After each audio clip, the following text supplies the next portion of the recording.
Hey natural lifestyle seekers, it's Jennifer Gilman here, and today I'm going to show you how to make a natural pesticide for your vegetable garden.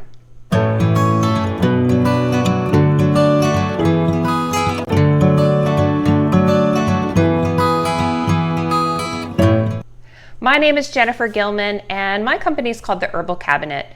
If this is your first time on my channel, thanks for stopping by. I am a full-time holistic health coach, herbalist, and aromatherapist, and this channel is all about living a natural lifestyle. So today we're going to make that natural pesticide that I wanted to tell you about, and I'm sporting my fancy hat here. If you see me in this hat, I'm either walking, hiking, or gardening. So I thought it was very appropriate for the show today. So the first thing you need is actually a 16-ounce bottle, all right? So I like to use glass because I'm going to be using my essential oils. But you can use a heavier plastic. Number 2 plastic is totally fine for this recipe. So 16-ounce bottle, make sure you label it, you guys. If you make potions and things like that, homemade products, you've got to label it, make sure you know what it's used for, okay? So this, I just put plant pest control, all right? Really easy. So 16-ounce bottle. Oh, by the way, you don't need to write down the recipe. All you do is click on the arrow in the description below and you'll see the recipe along with all the links of my favorite products if you want to purchase the same things that I use, okay? So moving along, the next thing we need is a liquid castile, okay? Liquid castile soap. I wanted to pour it in a fancy glass. This is not wine, it is not beer, it is liquid castile soap. Just so you can kind of see the color of it. It should be this color. It should not have any fragrances. It's getting tougher and tougher to purchase castile soap without fragrances, you guys. We want to be able to add our pure therapeutic grade essential oils to them for any kind of aromatic scent if we want to. We don't want to buy castile soap that has fragrances that are synthetic, right? So make sure you get unscented castile, and I highly recommend the one that I have in the description below. You're going to use 2 tablespoons of that, all right?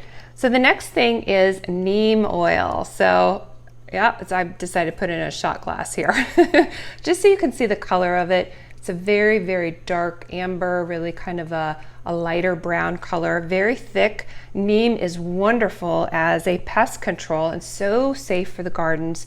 Many gardeners already know about the value of neem. So neem oil is wonderful, and we're just going to use 1 tablespoon of that in this recipe, all right? Moving on, now we've got our essential oils. So we've got 4 different oils that I'm going to introduce to you. Make sure you're getting a really good essential oil. Don't get the junk out there. You know, this is your vegetables. These are the plants. These are the things that your whole food that you're going to be eating, all right? So don't get some cheap version. I use doTERRA, and I only use doTERRA. It's the best on the planet. Everything that they do, I love the purity, the potency, and I love what this company stands for. So the peppermint is the first one. So peppermint essential oil is wonderful at repelling a lot of these bugs. And we're going to use 10 drops of this. So we've got the peppermint essential oil. The next one is lavender. We need 10 drops of this as well. 10 drops of the lavender oil. These 2 together, you'll find a lot in natural bug repellent recipes or pest control recipes for the garden. This one, I mean, most people know about cedar chests, right? Cedar chests repel bugs. So of course we're going to use some cedarwood, right? So we've got 5 drops of cedarwood in this recipe. And then the last essential oil is lemongrass. We're only going to use 5 lemongrass in this. It's wonderful. It's very potent. So those are the 4 oils. We've got peppermint, lavender, cedarwood, and lemongrass in this recipe.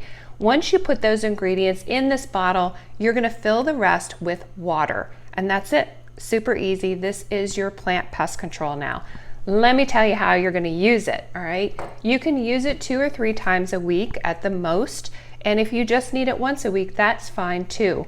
The key is when you're going to put it on the plant or around the plant, and then also where to put it, right? So you're going to put it around the base of the plant on the soil, all right? So that it really is laying on the soil. Say the tomato plant is here, you're going to put and spray around the tomato plant itself to keep those bugs away.